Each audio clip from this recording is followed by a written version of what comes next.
할렐루야. 오늘도 귀한 하루를 허락하신 주님께 감사를 올려드립니다. 오늘 우리 함께 나눌 말씀은요, 창세기 17장 1절 말씀입니다. 구약성경 창세기 17장 1절 말씀 제가 봉독합니다. 아브라함이 99세 때에 여호와께서 아브라함에게 나타나서 그에게 이르시되 나는 전능한 하나님이라. 너는 내 앞에서 행하여 완전하라. 아멘. 오늘 말씀의 제목은요, 하나님의 사람의 조건이라는 제목으로 함께 은혜 나누길 원합니다. 제 어렸을 적에 유일한 꿈이 군인이 되는 거였어요. 멋진 제복을 입은 군인이 되는 것이 제 소망이었고 꿈이었습니다. 그런데 군인이 절대 그냥 되는 것이 아니더라고요. 생각도 습관도 가치관도 말투도 다 제각기인 사람들을 다듬고 훈련시켜서 군인으로 태어날 수 있도록 하는 그 과정이 필요하더라고요. 겉과 속을 모두 바꾸는 과정이 바로 훈련소의 과정인 것 같아요. 군인이 되려면 그가 누구건 간에 정해진 훈련의 기간을 훈련소에서 마쳐야 군인이 되는 거죠. 기업도 마찬가지입니다. 아무리 유능한 신입사원을 뽑아도요, 일을 절대 처음부터 맡길 수가 없어요. 일을 맡기면 실수가 나오고요. 경험이 없기 때문에 맡겨진 일을 잘할 수가 없어요. 그런데 군대와 기업만 그런 것이 아니라 하나님 나라도 마찬가지인 것 같습니다. 하나님이 어떤 인생이든 어떤 가정이든 어떤 나라이든 어떤 교회이든 하나님 쓰시겠다고 마음을 먹으면요, 과거에 가지고 있던 생각, 습관, 가치관 모든 것을 싹 다 바꾸어 주시는 그런 시간들이 있더라는 거예요. 완전히 녹여서요, 새로운 사람으로, 새로운 교회로, 새로운 가정으로 바꾸신다는 거예요. 세상 사람들은요, 이러한 과정을 실패라고 이야기하기도 하고요, 어려움이라고도 이야기하기도 합니다. 좌절이라고 표현하기도 하고요. 하지만 예수를 믿는 우리는 이 시간을 연단이라고 이야기하죠. 하나님께서는 어떤 사람을 진짜 쓰시려고 하면 그를 새로 태어나도록 해요. 새로운 하나님의 군사가 되도록 훈련시켜주는 훈련의 과정을 꼭 주신다는 거예요. 그러기에 우리가 맞이하는 그 연단의 시간은 고난이 아니고요, 고통이 아니고요, 하나님이 들어 쓰시는 사람에게 반드시 필요한 축복의 시간이라고 생각되어집니다. 오늘 성경 본문의 주인공 아브라함도 마찬가지예요. 우리가 다 잘 알듯이 아브라함의 평생의 소원이 무엇이에요? 자식을 품에 안아보는 것이잖아요. 아브라함이 자식이 없이 살다가 언제 첫 아이를 낳습니까? 아브라함 나이 86세의 아들을 낳아요. 그런데 이 아이는 하나님께서 약속하셨던 아이가 아니라 사람의 방법, 인간의 방법으로 태어난 아이입니다. 하갈이라는 몸종을 통해서 대리모에게 난 아들 이스마엘이에요. 그런데 이 아들이 얼마나 그래도 아브라함 눈에는 예쁘겠어요. 그 이후로 이 아들을 낳고 성경은 13년 동안 하나님이 아브라함을 찾아오셨다는 기록을 기록하지 않아요. 많은 학자들이요, 이 하나님께서 아브라함을 찾지 아니하셨던 그 이유에 대해서는 아브라함이 불순종했다라고 이야기하기도 하고요. 또 아브라함이 찾지 않은 것이 아니라 하나님이 찾아오지 않은 것이 아니라 세상의 즐거움에 푹 빠져서 하나님이 그의 눈에 들어오지 않고 하나님의 음성이 더 이상 그의 귀에 들리지 않았던 것이다 라고 해석하기도 합니다. 저는 두 번째 후자의 학자들의 의견에 좀 동의합니다. 세상의 성공에 푹 빠져서 하나님의 음성이 들리지가 않은 것 같아요. 하나님은 끝없이 우리에게 말씀하세요.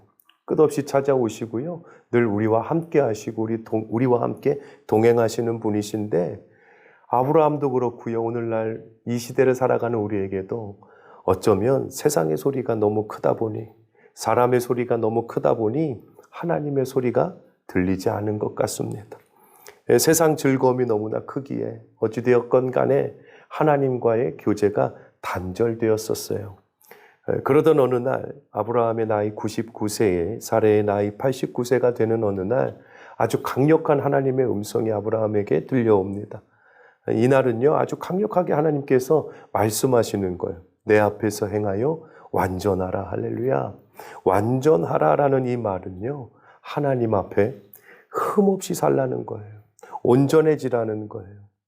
그런데 자신은 하나님 앞에 잘못한 것이 없는데 하나님께서 흠을 이야기하시는 것에 대해서 아브라함은 아마 고민했을 거예요. 그 이유는요, 21절에 기록되어 있습니다. 지금 아브라함은 아들이 있어요.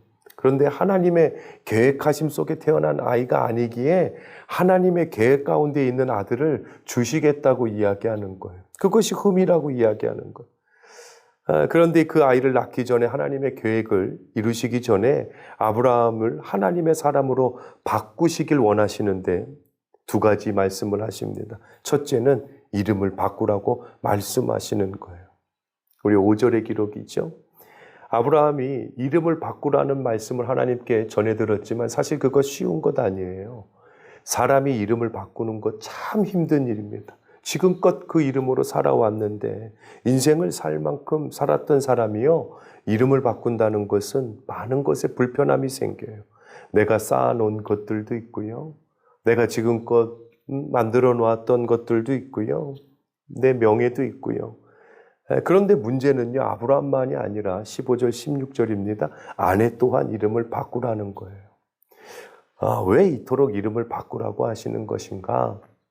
이것이 순종과 이름과 무슨 상관이 있는 것인가? 아브라함이란 이름은요, 존경받는 아버지라는 이름이에요. 한 가정에서 개인적으로 인정받는 존재에게 붙여지는 이름입니다. 그런데 하나님께서는요, 아브라함으로 바꾸는 것, 존경받는 아버지가 아니라 이제는 모든 민족의 열방의 아버지가 되라는 거예요. 사레의 이름은 나의 공주라는 의미입니다. 그런데 사라는요, 나의 공주가 아니라 모든 사람의 공주라는 이름이에요. 이 새 이름은 단순한 의미의 변화만 있는 것이 아닙니다. 하나님의 사람에 대한 목적이 있는 거예요. 하나님의 목적이 그 이름 안에 있는 거예요. 아브라함에게, 사라에게 원하시는 것은 이제 너희는 나만이 아니라 세상의 모든 사람을 복되게 하는, 모든 열방이 살아나는 축복의 통로가 되라는 거예요. 다시 쉽게 말해서 이제 너 혼자만 잘 먹고 잘 사는 것이 아니라, 내 유익을 위해 사는 것이 아니라, 나만 잘 되는 것이 아니라 모두를 위해서 살아가라는 거예요. 이것이 하나님께 쓰임받는 사람의 첫 번째 조건입니다. 예수를 믿는데 얼마나 이기적인지 몰라요. 예수를 믿는데 얼마나 개인주의적인지 몰라요. 그런데 우리는요, 예수를 믿는 우리는 나로 인해 모두가 풍족해지고, 나로 인해 모두가 행복해지고, 나로 인해서 모두가 삶이 풍요로워지는 것, 그것이 예수 믿는 삶의 조건이에요. 그런 사람이 되어야 된다는 거예요. 사람이요, 나만 아는 사람이 있어요. 그런데 반면에 나만 아는 것이 아니라 다른 이들을 챙기고 함께하는 모든 이들을 돌보고 그들을 빛나게 하는 사람이 있어요. 우리 양주 호산나 교회가 이러한 인생 되길 축원합니다. 모두를 빛나게 하는 교회 되길 축원합니다. 예수 믿는 우리는요, 모두를 빛나게 해야 하는 거예요. 그리고 두 번째, 하나님께서 할례를 하라고 말씀하세요. 할례의 히브리어의 뜻은요, 잘라내다라는 뜻입니다. 그런데 왜 굳이 할례를 해야 하나님의 백성이 됩니까? 할례의 의미는요, 사실 생명을 도려내는 거예요. 자기를 죽이는 거예요. 나를 부인하는 거예요. 하나님의 의에 의해서 이제는 살겠다고 고백하는 거예요. 그리고 이 할례를 받으면 내 백성의 증표로 삼겠다고 말씀하시는 거예요. 그런데 누구까지 할례를 받아요? 종까지. 아브라함의 종까지 할례를 받으래요. 종들까지도 모두 할례를 하라고 말씀하세요. 이 의미는요, 이제 너의 것을 내려놓으라는 거예요. 네가 네 손에 움켜쥐고 있는 것 내려놓으라는 거예요. 성도들의 삶을 볼 때도요, 그 손에 움켜진 것이 많은 성도들이 있어요. 하지만 여러분, 우리가 항상 기억해야 할 것은요, 내 것은 없어요. 하나님께서 우리에게 위탁하신 거예요. 나의 기업도, 나의 자녀도, 나의 가정도, 내가 목양하는 교회도 하나님께서 나에게 위탁해 주신 거예요. 하나님은요, 그래서 내 것을 내려놓기 원하는 거예요. 내 것이라고 잡고 있는 그 움켜진 손 안에 있는 것을 내려놓으라는 거예요. 하나님의 사람의 조건이 되는 것 비워낼 줄 알아야 돼요. 인생을 살다 보니까요, 채우는 것보다 어려운 것이 비워내는 거더라고요. 신앙생활을 하다 보니까요, 채우는 것보다 어려운 것이 내 안을 깨끗이 비워내는 거예요. 하나님 앞에 깨끗함으로 비워내는 그런 성도 되는 것이 참 어려워요. 이때 아브라함이 순종하는데요, 완전히 완벽히 순종합니다. 순서대로 하지 않아요. 계산하지 않아요. 꾀를 피지 않습니다. 말씀하시면 온전히 완벽히 순종했던 거예요. 이것이 하나님이 우리에게 바라시는 거예요.